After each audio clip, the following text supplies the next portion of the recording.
Hello and welcome to Hawkeye Nation. This is Hawkcast, your Iowa football, basketball, and recruiting podcast brought to you by Go Iowa Awesome and Rivals.com. I'm your recruiting analyst and host, Eliot Clough, at Eliot Clough on Twitter.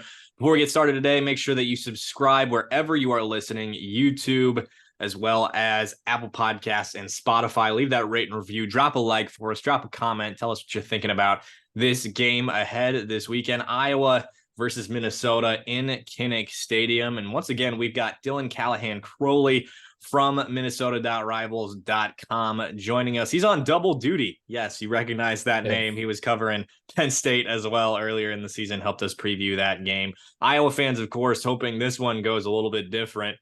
But Dylan, Minnesota, one of the toughest schedules in the country to this point. Now sitting at 3-3, wins over Nebraska, Eastern Michigan, Louisiana, plus losses to Northwestern, plus North Carolina and Michigan. So how do you evaluate this team at this point with those two losses to some really good teams, awful loss to Northwestern, and then beating a few not so great teams as well? It's got to be kind of difficult to determine where they're at. Yeah, it really is, very hard to kind of gauge what this Minnesota team is. I think we know to a degree, what they are and what they're not. But yeah, you mentioned it's one of the most difficult schedules in the country this season. And then you tie in that Tanner Morgan is gone, Mo Ibrahim is gone. Those are two big losses, especially Ibrahim. He's been the heart and soul of that Minnesota offense for the last few years.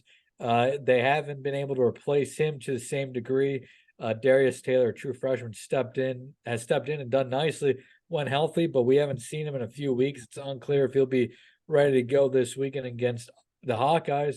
But on the other hand, that defense has been, very strong the last few years, has kind of taken a dip this year. The secondary hasn't been as strong as expected. The front seven is solid, but for a front seven that's never been great to begin with, it probably has taken a little bit of a step down, which, like I said, it was never great to begin with. So it's kind of hard to judge just how good that front seven is. It's not a great front seven. I don't think it's a terrible front seven. They get the job done for the most part, but at the same time, this isn't a Minnesota team that has a ton of great athletes across the board. They have some good ones, but not great ones. And I think over the course of this season, we've seen that take its toll on the Gophers. I mean, they've struggled with the more athletic teams this year. And they've struggled even with teams like Northwestern. You mentioned that loss. I mean, that's kind of the loss that I think has kind of set the tone for this season. Outside of that, it's kind of been what you've expected. A quality team, but a team that doesn't have those against the teams like Michigan. They've done well in those other games, but that loss to Northwestern has kind of just put a bad feeling on this season so far for the Gophers, and has lowered expectations going forward. You mentioned not having I almost think more of Tanner Morgan when I think of Minnesota as opposed to Mo Ibrahim. Yeah. Maybe that's just me, but it's weird to think of anybody under center other than Tanner Morgan for Minnesota. Yeah. No, yeah. I mean, Tanner Morgan felt like he was here in Minneapolis for a decade. And now, Ethan Callaghan steps into that starting role. He started quite a few games last year while Tanner Morgan was injured. But yeah, it's very weird not seeing Tanner Morgan under center still for the Gophers. He just became such a identity of that Minnesota program. He was the kind of the face of that program, the spokesperson when it comes to the actual players on that program in the program. So definitely weird not having him around the Golden Gophers. And I think to a degree they may miss that leadership that he brought. I'm not saying Ethan is a bad leader or anything like that, but when you have a quarterback who has the veteran presence of a Tanner Morgan, that's hard to replace. Definitely. And in terms of production, it's definitely difficult to replace a Yeah. guy like Mo Ibrahim. Tell me more Yeah. about that. Yeah. I mean, Mo Ibrahim, what can you say about him during his career with the Golden Gophers? He was just a fantastic running back whenever he's healthy. I mean, you look at what he did last year, coming off a serious injury the year before, an Achilles tear. He carried the ball 320 times last year for the Gophers, 1,600 yards, 20 touchdowns. I mean, if there's one thing you could say negatively about this Minnesota rushing attack over the last few years, it's that PJ Fleck has a tendency to run his running backs into the ground, having that one bell cow. And they really haven't had that one guy this season. I mentioned Darius Taylor, a true freshman out of Michigan, being that type of running back. In his 4 games this year, 87 carries, 530 yards, and 4 touchdowns. But he's been banged up the last few weeks, left the Northwestern game late with an injury and hasn't been seen since. Obviously, now coming off a bye week, perhaps he's ready to go against Iowa. But beyond Taylor, Sean Tyler, a Western Michigan transfer, averaging 4.3 yards per carry, hasn't had the impact that many would have assumed he would have had. I mean, this is a kid who had back-to-back 1,000-yard seasons for Western Michigan, hasn't been a focal point of this Minnesota offense at all. He had some fumbling issues earlier in the season, and the Golden Gophers kind of went away from him at that point. Bryce Williams, somebody that we thought could take that next step, just 3.4 yards per carry. And then Zach Evans, who had a breakout performance in the spring, hasn't had a ton of opportunities, just 27 carries, 130 yards. It's really been a big question mark of what this Minnesota rushing attack is, because they haven't had that one bell cow running back. It looked like they were going to have that in Taylor before the injury, but since then it's been a major question mark. And I would say it's a major question mark heading into the season. And for a Minnesota offense that can't pass the ball, which you alluded to with the production, I mean, Callaghan is just 797 yards through 6 games, 6 touchdowns, 6 interceptions. If you can't throw the ball and you can't run the ball, it's usually not a great, recipe for success. Yeah, that's true. That put football put simply right there. Yeah. But when you're talking about the running attack and Taylor, the possibility of him coming back, would you say he's, I don't know, questionable, probable going into this weekend? Where would you say he's at health wise? And do you know what the injury is specifically? I do not know the exact injury off the top of my head. PJ Fleck, like when we talked about Penn State with James Franklin, PJ Fleck loves to keep it under wraps of what specific injuries are, how Kirk long Ferentz players, does the same thing. how long players will be out. When you ask PJ Fleck now about injuries, he says the injury report will be 2 hours before kickoff. You can find out then. And when it comes to guys practicing, he says that's always the plan. And if they can practice, he'll practice them. That being said, I would probably put him at questionable. We'll see whether or not that happens, but I'd say questionable is probably the best way to put it heading into this weekend. Now, when you're talking about the Gophers offense, can't run the ball, can't pass the ball. Running is I guess what you would quantify or consider their strength, given that the passing attack for them is so bad. And you mentioned that they don't have really a bell cow. So is it pretty much, I mean, looking at the stats, it looks like running back by committee without Darius Taylor. Is that a fair assessment? Yeah, I think it would be pretty fair to say that is a running back by committee type spot for the Golden Gophers. And I mean, you look at the season long stats, averaging 4.4 yards per carry, but if you break it down game by game, the 3 games in which Darius Taylor didn't play, he had 1 carry against Nebraska. So we'll say for the sake of this, he didn't play in that game. Against Nebraska, just 25 carries for Minnesota, 55 yards. Louisiana, a group of 5 team, they average just 3.9 yards per carry. And then last week, 2 weeks ago against Michigan, albeit a very good Michigan defense, just 3 yards per carry. You look back at what they did in that Michigan game, they had a running back by committee approach there. Zach Evans, 12 carries, Bryce Williams, 10 carries, Sean Tyler, 6 carries. And I guess the wild card to throw into this is actually safety Tyler Nubin, who also moonlights on the offensive side of the ball as well. He had 6 carries in that game against the Wolverines for 25 yards. So definitely would say it's a running back by committee approach. I would expect Evans and Williams to be the 2 main ball carriers for the Golden Gophers if Darius Taylor isn't available. But it's also, I feel, going to be one of those things where if one running back gets the hot hand, they'll probably stick with that guy throughout the day as well. 127th nationally in the passing game. Yeah. We know what the issue is at Iowa. 128th. They got a backup quarterback in 1, 2. Well, their top 3 tight ends are out at this point. It's been bad before that. But then lastly, a refusal. I don't know if refusal or a schematic insufficiency is what we're going to point to here. There's a couple different things. They don't pass the ball to wide receivers. What's the issue in Minnesota? Uh, I hate to put on one guy, but I think it comes back to that Ethan Callaghan is not as far in his development as probably originally thought coming into this season. Now, the offensive line hasn't been great this year. It's been fine, but Callaghan just hasn't had the consistency and the accuracy this season that you would like to see for him. And you look across the board, Minnesota has a nice group of wide receivers: Daniel Jackson, Corey Kroom, Elijah Spencer are 3 names to know there. But they also have, one of the best tight ends in arguably the country, and Brevin Spanford, who they just have refused to use this year. 13 receptions for 66 yards. If you told me that's what he would have recorded through 6 games, I probably would have called you crazy. This is a tight end who is, an athletic specimen, somebody who can create mismatches against almost any defense, and they've just refused to use him. Corey Crooms and Daniel Jackson have been their main targets this year.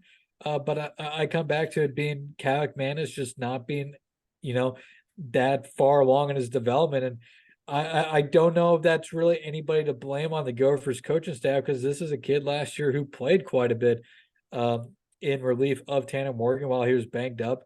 And he showed some promise last year, but this year it's just been, a really underwhelming effort from him, especially against some of these Power 5 teams. I mean, North Carolina, 11 of 29, 133 yards. Against Northwestern, he was solid, 14 for 19, but just for 153. And then Michigan, he was quite abysmal, 5 for 15, 52 yards, a touchdown, 2 interceptions. He just hasn't been accurate. He gets it close, but close isn't good enough against some of these defenses. Like PJ Fleck will say, it's just he's a foot off here or a foot off there. But in the Big Ten, a foot off can decide the difference between a touchdown for you and a pick 6 going the other way. And the opposing teams have 2 pick 6s, I think, in the last 2 games for the go against the Golden Gophers. Well, I have a feeling that Cooper DeJean and Sebastian Castro are licking their chops here and that. Yeah, it's not a favorable matchup, to say the least, for Callaghan. It's going up against this Iowa defense. Yeah. Now, with that issue, looking at Deacon Hill, what he has said is it's, those jitters. He hasn't played prior to this season, he hadn't played a competitive football game since high school. So that's pretty understandable coming into these games. And obviously thinking Cade McNamara is going to be the guy, but you're number 2. Took some number 1 reps, took some reps with the ones in the spring, I believe, when Cade was still recovering from his previous surgery. Took some reps with the ones during fall camp. And then now he's the starter with the injury to Cade. So a few things in there, you give him a little bit more grace than you otherwise would, but still he hasn't been good. Like he has not been good. 37 passing yards last week in the win against Wisconsin. Flip it over to Callaghan.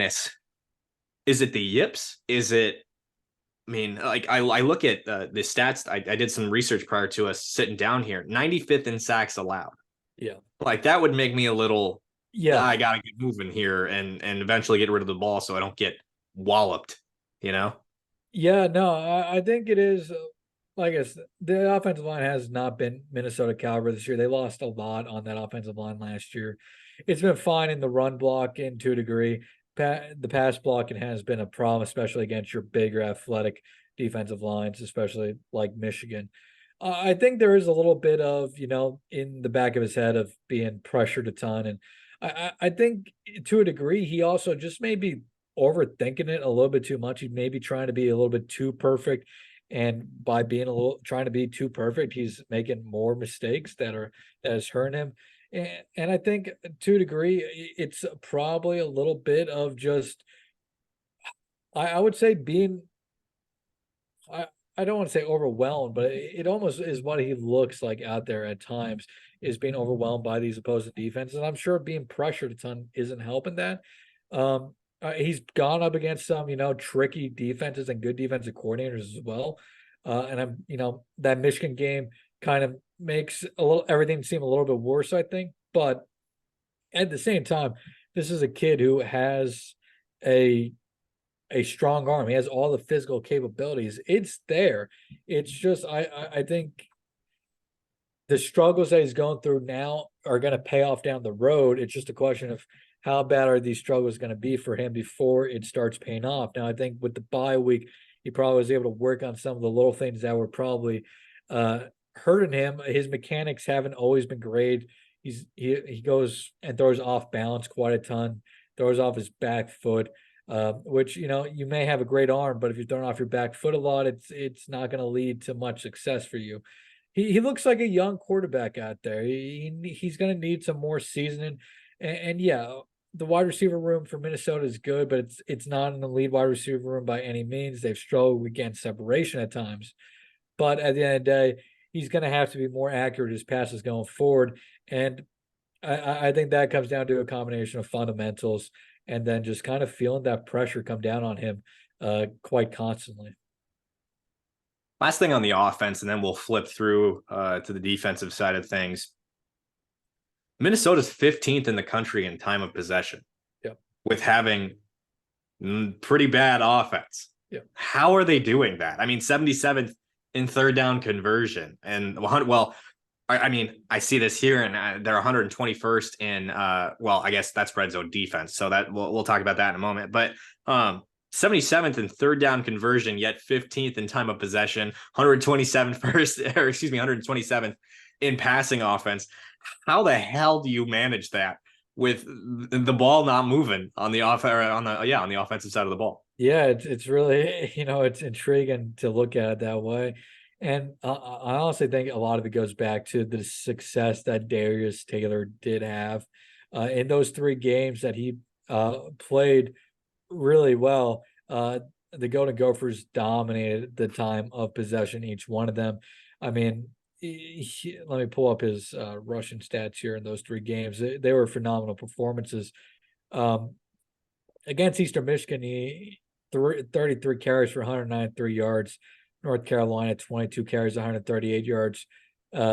Northwestern, 38 carries, 198 yards. When he is on the field and healthy, the Golden Gophers have been able to control the time of possession, have been able to stay on the field quite consistently because he's able to pick up 5-6 yards per carry. He's not only quick and athletic, but he has the size to withstand Power 5 defenses and Big Ten defenses. He can be physical to go along with that speed and athleticism. And they still, even without him, get decent push in the run game. It's not great, but we go back to what I think we talked about a couple of weeks ago with Penn State. It may not be sexy numbers, but they're averaging, for the most part, 3.5, 4 yards per carry, even with those other running backs. For a team that's been focusing on running the ball a little bit more than passing the ball, and by a little bit, I should say way more, 3.5, 4 yards per carry over the course of a drive is going to pick you up a couple first downs. They've done a good job of staying on track for the most part through the first couple plays of a drive, picking up a first down or two. It's one of those series kind of when they get into those long passing situations where they need a big passing play, where they're really struggling to stay on the field just because of all the struggles we talked about, Callaghan. If they can stay in situations where they can run the ball, this is a team that can stay on the field for quite a bit. But they have a hard time punching it in as well in the end zone. They've struggled in the red zone quite a bit this year. Some of that comes back to the passing struggles, and some of that comes down to when you're in the red zone on the goal line, it's a little easier for those opposing defenses to contain the run game in those types of situations. Flipping to the defensive side of things for Minnesota, the stat that I inadvertently spoiler alerted for everybody, 121st in red zone defense for the Gophers. That is not good, especially For an Iowa offense that does get opportunities in the red zone, a lot of golden opportunities by way of turnovers, by way of the way Torrey Taylor punts the ball. They get opportunities in their opponent's territory. Whether or not they capitalize is a whole nother thing. And then you're facing a team that's 121st in red zone defense. That's got to be a concern for Minnesota going into this one. Yeah, this is a Minnesota defense that has really struggled when you get them backed up in their own territory. It's now, to a degree, I think a lot of that comes back to their performances against North Carolina and Michigan, especially those two teams had a field day against this Michigan defense, and so did Northwestern to a degree, which is kind of amazing to say. But I think the easiest way to put it is that this Minnesota defense lost a few pieces from last year through the transfer portal to the draft that they haven't been able to replace. The secondary has taken a few steps back. The linebacker unit lost guys like Mariano Sori-Moran, who was a major leader on that defense. Maverick Barankowski has been solid this year, but still isn't to that Sori-Moran level just yet. And I think they're missing that veteran leadership, not leadership, but that veteran presence on the defensive side of the ball. They haven't been as mentally sound, gap sound this year. It's just been really ugly, as the stats show, for the Gophers in the red zone, but just in total on their side of the field this season. Now, you mentioned the front seven not being great, secondary not exactly being great either. Where is the real weakness for this Minnesota defense? Where have teams been attacking them the most typically? Yeah, I would say the real weakness of this Minnesota defense, I would still personally pinpoint as probably the defensive line to a degree. It's not that this is a bad defense. It's still a solid defense. The passing numbers were a little bit probably the pass defense was probably a little bit made worse, looks worse due to their performances against North Carolina, Northwestern, especially. It's not a great secondary, but it's a good enough secondary that I don't think like Iowa is going to give them problems. I don't think a lot of teams are going to give them problems going forward, but that front seven is especially an issue, I think, right now. Opposing rushing attacks have 3 games this year of 175 plus rushing yards. Nebraska rushed for 181. Louisiana rushed for 177. Michigan rushed for 191. The two teams that didn't run the ball a ton for success against Minnesota ended up throwing the ball for 400 yards in North Carolina and Northwestern. They had a good performance across the board against Eastern Michigan, but no offense, that's Eastern Michigan. That's a very different team than the other 5 Power 5 teams that Minnesota has faced this year. But yeah, I would definitely say it's that front seven right now against the run. Opposing offense is averaging 4.5 yards per carry. And then you go back to those 3 really tough performances: 4.9 yards per carry, 5.8 yards per carry, 6.6 yards per carry. I know this isn't an Iowa offense that maybe isn't to the same level of some past Iowa offensive lines in the running game, but it's still one that I think they have a very advantageous matchup against this Golden Gophers defense, especially when you consider that the Golden Gophers don't really rotate a ton of guys in and out during a game. They only play, I think on average, it's about 20, 24 guys a game against a physical team like Minnesota. I mean, I'm looking at it now. Minnesota, according to Pro Football Focus, has only played 23 guys on the defense this season. When you're going up against a physical team like Iowa that's going to wear you down over the course of the game with the run, I think that spells disaster for a defense late in the game. And I don't think PJ Fleck and Joe Rossi are going to change their philosophy when it comes to rotations this week.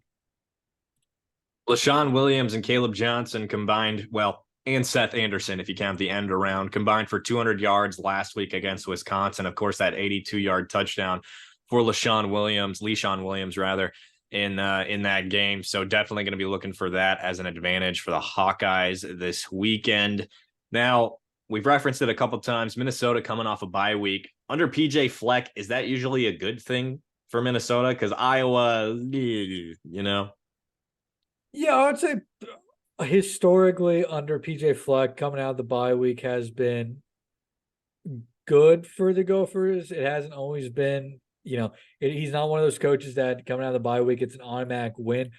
But the Gophers usually put up quality performances in these types of games. They usually bounce back I'm sorry, not bounce back. They usually come out, show improvement in some key areas. Last year, they lost to Illinois, but the year before that, they came out of the bye week, beat Nebraska 30-23. In 2020, coming out of actually, was there a bye week in 2020? I can't even remember that year was so weird. I have no idea. I think there was. Looking at Pro Football Focus right now, there was a bye week in 2020. They also beat Nebraska. I mean, beating Nebraska those years wasn't, exactly a hard task. But yeah, they've had success coming out of the bye week before. I think back to, I think 2019, they were especially great coming out of the bye week against Penn State, in which they pulled off a big upset over the Nittany Lions that season. So it does usually lend to success, but I'm not sure the bye week this year is going to be able to fix a whole lot, because I think at the end of the day for Minnesota this year, it's a lot more about the personnel more than anything. Iowa has won the last 8 meetings between these two games. Is that is that in the mind of the Gophers coming into this game, you think? I don't think it's going to be a thing that they're like, they've beat us 8 straight times. We have to come out and I don't think it's going to add more pressure, but I think PJ Fleck has talked to his team a bit about this rivalry game. They know what it means. So yeah, I think to a degree it's on their mind of like, hey, Iowa's kicked our ass. It's been close games, but at the end of the day, if you've lost 8 straight, the other team has kicked your ass over the last, decade.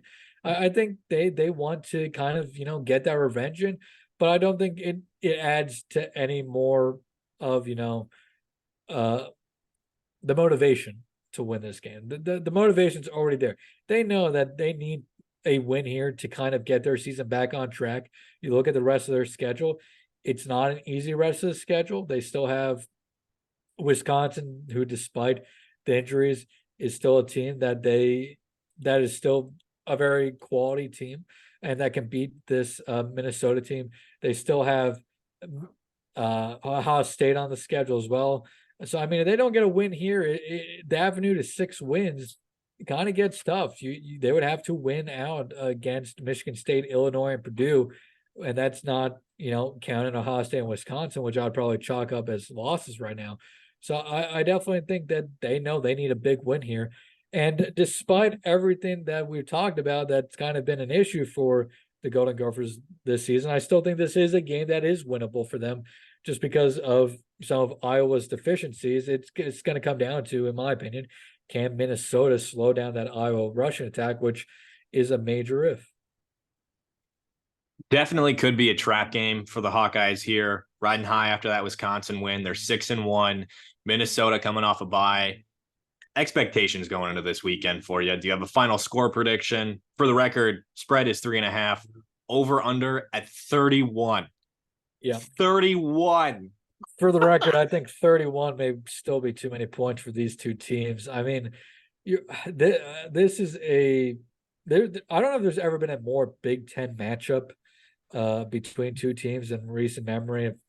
Of course, you can go back 15, 20 years, and the 2000s were a little weird, but in the last few years, this is quite a pure Big Ten matchup. These are two teams that really can't pass the ball, two teams that are going to rely on running the ball extensively in this game to win it, two teams that Iowa has a great defense. Minnesota on paper should have a good defense. I'm expecting a low scoring game. I think this could be, like a weird 12-9 type score. I wouldn't be surprised if this is all field goals. I do think Iowa probably gets a touchdown here. Ultimately, I think I'm leaning Iowa win this game. I think along the lines of 16-10 would maybe make sense. I don't see a lot of points being scored. I don't, just because I think these are two defenses that are going to play well against the other side, but I think both of these teams are going to run the ball a ton, and that doesn't usually allow for a ton of points to be scored. So I think I'd go on the record. Let's go 16-10 Iowa. All right. On the record for me, it's obviously dependent on Darius Taylor. A large part of it is, and I'm sure it is for you. Yeah. But assuming he's out, I'm at Iowa 17-3 at this point. I think that's fair. I find it. I do find it a little hard to find where Minnesota could score a touchdown this game without Darius Taylor. It would take obviously a little bit of an Iowa miscue for that to happen. Which this is obviously a great Iowa defense. They have had some miscues this season, but not many of them. But I don't think this Iowa defense is going to have multiple mistakes that allow Minnesota to win this game. Maybe Minnesota comes out with something we haven't seen this year. Maybe Ethan Callaghan-Croley takes a big step forward and makes some big time throws, but I'm not bent on that to happen. If Darius Taylor is healthy, that changes it up a little bit. I think this could then be a little bit of a game that could put Iowa a little bit. I mean, it's only a 3-point spread, but I think it could put Iowa a little bit on an upset alert just because he does have that game changing ability. But assuming that he's out, I would lean Iowa here. And even if he plays, I'd still lean Iowa here. He's not a guy who fixes every little issue with this Minnesota team. I think Minnesota is still going to have to find a way to throw the ball successfully a little bit to beat this Iowa team, just because Iowa's strength is obviously in stopping the run. They're not bad against the pass, obviously, either. And going against this Minnesota pass attack, like you said, is going to have the Iowa secondary licking their chops. You mentioned miscues.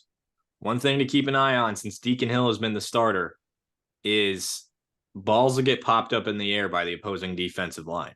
Yep. There's been some times where he'll throw it into some congestion too on like a tight end screen over the middle. There's been a few balls that probably should have landed in the hand of an opposing defender. So that's something to keep an eye on, not only in this one, but going forward for Deacon Hill, especially when you're talking about miscues that may lead to a loss, the other team taking advantage when they are there. Mason Richman got his first pass breakup of his career last week because it popped up, landed in the arms of Wisconsin defender, and he popped it out. So can't rely on Mason Richman every time for getting together a pass breakup. Yeah, and I'll be interested to see how this Minnesota front seven gets pressure on this. It gets pressure on Iowa and Deacon Hill. The front seven this year has been solid. I mean, they have 80 pressures through 6 games. They have 11. However, they only have 11 sacks, so they're getting in the backfield, but they're not getting to the quarterback every time. They only have 14 quarterback hits. They're hurrying the quarterback quite a bit, which would be advantageous against Deacon Hill. He's somebody who we've seen struggle under pressure. But I mean, how many opportunities are you going to get here if you're Minnesota, if Iowa just chooses to do what they did last week and, throw the ball, like 13 times? 14 times. 14 times. 6 of 14, 37 yards. Yeah. I don't know if Iowa really has to do much different than what they did against Wisconsin to beat Minnesota. I think Iowa can just dominate the time possession, dominate on the ground. They're going to be able to win this game. It won't be pretty, but they'll be able to win this game. And I just find a hard time finding an avenue for Minnesota to win this game because of how their run defense matches up against Iowa's run game. There you have it. Our predictions. Iowa takes the win this weekend in Kinnick, but definitely a game to watch. Keep an eye on. If you're Iowa, Minnesota fan, could go either way. So we'll wrap it up here. Thanks so much for tuning into this episode of Hawkcast. We appreciate you listening as you do every Monday and Thursday and Wednesday if you're on YouTube. And if you're on YouTube, drop a like, drop a comment. Tell us what you're thinking. What's your prediction for this game this weekend? Do the Hawkeyes get the W or not? And if you're a premium subscriber, if you're not a premium subscriber, rather, you can do that today. Head over to iowa.rivals.com/subscribe. Get all that recruiting content from us, as well as the inside information on basketball and football. Subscribe, leave that rate and review on Apple Podcasts and Spotify as well. And for now, we'll see you next time.